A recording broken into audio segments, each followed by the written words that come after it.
Color really is capable of evoking sensations and evoking memory, evoking happiness or sadness even. When thinking about that on the surface of a map and reflecting these natural places, that's really powerful.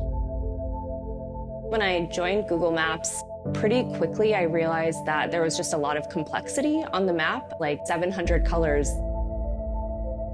The process really started with a hypothesis that we were able to reduce this really complex system down to a core set of colors, but also bring this life or energy to the map. It wasn't really even about choosing colors like out of the air. It was about looking at this palette that we use for most design at Google and then looking at the natural landscape and seeing how we could draw those connections. Some of the areas, while we sort of had a notion of what they looked like, surprised us. Previously, the color for the tundra area that is north of Canada was this light gray, which in reality was not actually how it looked in satellite imagery, which is these stone deep grays. Large swaths of desert areas in Africa didn't feel reflective of the places themselves.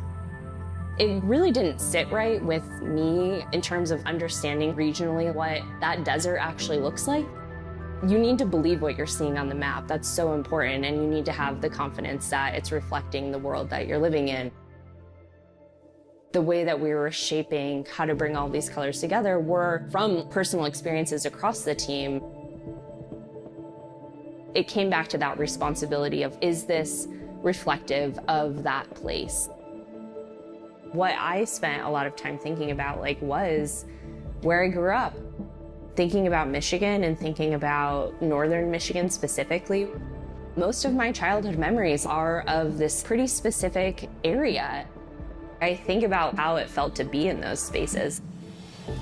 Summertime in the Midwest was you running through grassy yards and going to camp up at the lake and how that space made you feel.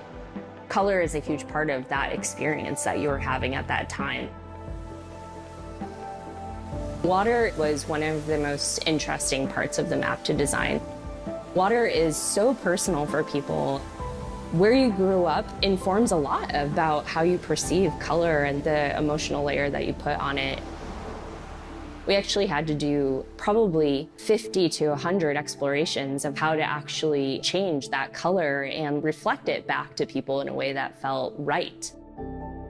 The thing that we leaned back on was zooming in and looking at color specifically, but then zooming back out to a different altitude of, does this feel like it's cohesively mimicking what you would see in the real world? We set out to reduce the complexity of the map to really improve known user issues like contrast, making sure that roads were super easy to see, accessibility. But I think that goes hand in hand with reflecting back to our users the world that they live in or capturing that vibrancy in a way that feels meaningful. Color is personal and our environments are personal, and the way that the planet is reflected to them in this tool that they happen to use every day, there's a chance to create a stronger connection for people.